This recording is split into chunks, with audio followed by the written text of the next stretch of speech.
The Senate set to vote later this morning on a $95 billion foreign aid package passed in the House. Over the weekend, it includes a potential ban on TikTok and authorization to sell some seized Russian assets. Joining us now is Stef Kight, he's a Senate reporter for Axios. I don't know how, should we get in the weeds, Stef? I guess we should, because it's like sausage and everything else, but it's on a glide path to happen in the Senate, is it not? It is. We're expecting this to easily pass the Senate as soon as this afternoon, depending on, how these negotiations go throughout the day. It could come sooner. It could be pushed as late as tomorrow.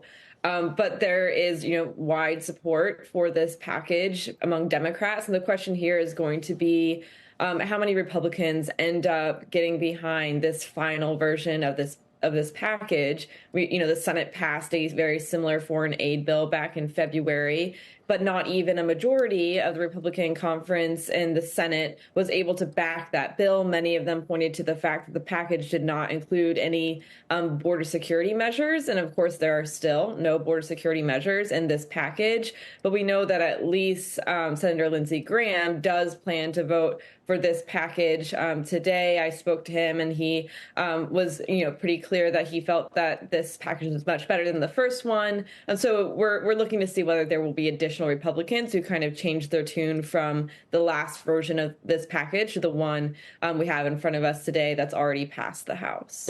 And Lindsey Graham credited to some extent former President Trump in terms of that some of the aid is a loan. And is that going to influence other Republicans that voted no last time?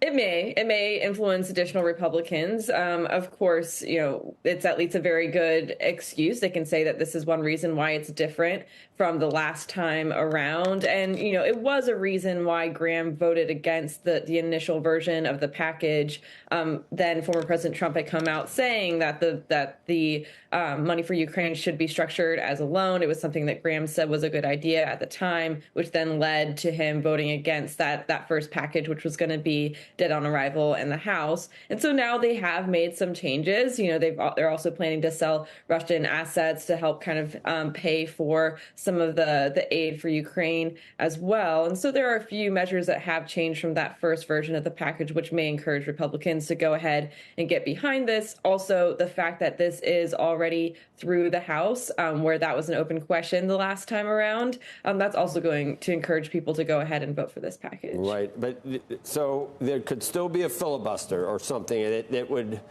that's what I said, the weeds. So that could force Schumer to have to go for 60, but the 60 is probably there too if he needed 60.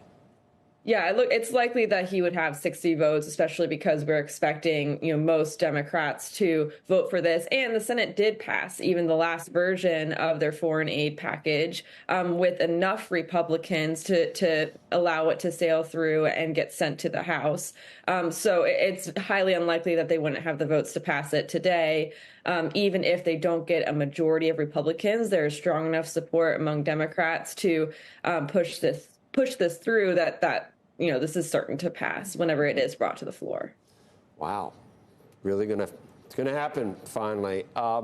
Big piece in the Journal today that this is, if we had to try to help Ukraine or try to stop Putin, this is the cheapest and least, I guess, difficult way for us to exert some world leadership. And I see both sides still, and I know you do at Axios too, on all these questions.